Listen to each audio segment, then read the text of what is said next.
Sabi ni ano, ni Sir Cell, "Sir, yung akin kahit naka-on, ayaw mag-read." Oh, itong ganito daw po, yung OBD scanner, ayan oh. Kahit, 'di ba sir, isasaksak mo 'to sa port, OBD port. Tapos, automatic yan, hindi talaga, sabi mo kasi kahit naka-on na ba yung sasakyan mo, 'di ba?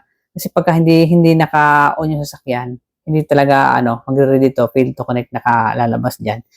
So, kailangan mong pihitin yung ano, on yan. Tapos, pagka napihit mo na yung susi at naka-on na, kahit hindi mo i-start dapat mag scan na siya sir, automatic yun, di ba?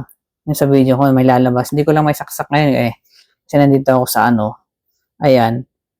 Automatic dapat yun sir, na mag scan na, ayan, lalabas dun kung may error. Okay? O. Dapat ganun sir, bakit kaya? Try mo, ano sir, i-start naman yung sasakyan mo. Okay, ulit-ulitin mo lang tapos i-off mo. Dapat ano sir, dapat mag-aano na yun, magre-read talaga yun. Lalabas diyan kung may error. So lalabas diyan kung wala naman is zero dapat. Okay sir? Ayun lang. So dapat yun nga pag naka-on nga yung sasakyan mo sir ha, mag-aano na yan, mag-i-scan na yan.